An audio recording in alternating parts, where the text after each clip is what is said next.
আজকে ২-৩ দিন ধরে প্রচন্ড শীত পড়ছে এবং প্রচন্ড কুয়াশা। এতে হচ্ছে যারা ছোট ছেলেমেয়েরা আছে তারা স্কুল যেতে সমস্যা হচ্ছে। শীতের কারণে গরিব অসহায় যে মানুষ আছে তারা হচ্ছে শীতের কাপড় নাই, এই জন্য হচ্ছে তারা কনকনে শীতে ঘরে থাকতে পারতেছে না এবং বাইরে কাজে যেতে পারতেছে না। তো এই শীতটা এমন ভাবে ঠাকুরগাঁয়ে পড়ছে যেটা হচ্ছে অসহায় মানুষ এবং বাচ্চাদের ক্ষেত্রে, বৃদ্ধদের ক্ষেত্রে খুবই সমস্যার একটা কারণ হয়ে দাঁড়িয়েছে। প্রচন্ড 2024 সালের আজকে প্রচন্ডতম শীত দেখতেছি। বিগত 2 বছরে এত তাড়াতাড়ি আমরা শীত দেখি নাই, কিন্তু আজকে প্রচন্ড শীত বাড়ায়। অনেক সকাল, এখন 9টা বেজে গেছে, তাও প্রচন্ড শীত। আর মানে বিশেষ করে তো কষ্ট লাগতেছে বাচ্চারা যখন স্কুলে যাচ্ছে, কাঁপতে কাঁপতে স্কুলে ঢুকতেছে। উত্তরাঞ্চলে শীত বরাবরই সর্বোচ্চ বেশি থাকে। এবার একটু শীতটা খুব দ্রুত চলে আসছে।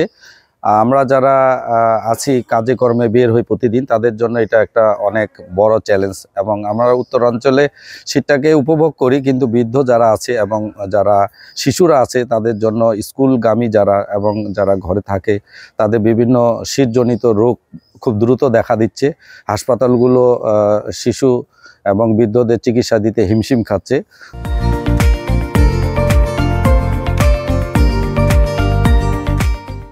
তো আমরা এই উত্তরাঞ্চল সবসময় শীত জনিত যত আয়োজন, পিঠা পুলি পায়েস, এগুলো সবকিছু দ্রুত জমে উঠেছে এবং এই জন্য আমরা এটাকে এনজয় করি সবসময়।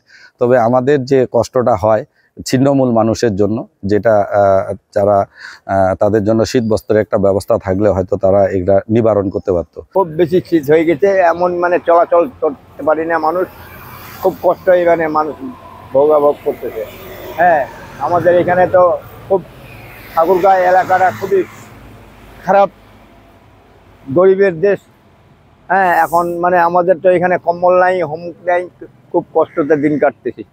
শীত আসলে আয় উন্নতি কমে যায়, কাজ কাম হয় না, আমরা নিজেই করতে পারি না। হ্যাঁ, তারপরে এই যে ঠান্ডা, এত ঠান্ডাতে বলা চলে না। হ্যাঁ, আজকে কুয়াশা, অতিরিক্ত কুয়াশা, ঘর থেকে বাইর হওয়া যায় না। শীত আল্লাহ দিলে শীত ভালোই, কুয়াশা খুব, গাড়ি ঘোড়া চালাইতে খুব কষ্ট হচ্ছে। হেডলাইট ছাড়া আমরা গাড়ি চালাইতে পারি না, বহুত অ্যাক্সিডেন্ট হচ্ছে খুব, আস্তে আস্তে গাড়ি চালাইতে হয়, এছাড়া উপায় নেই।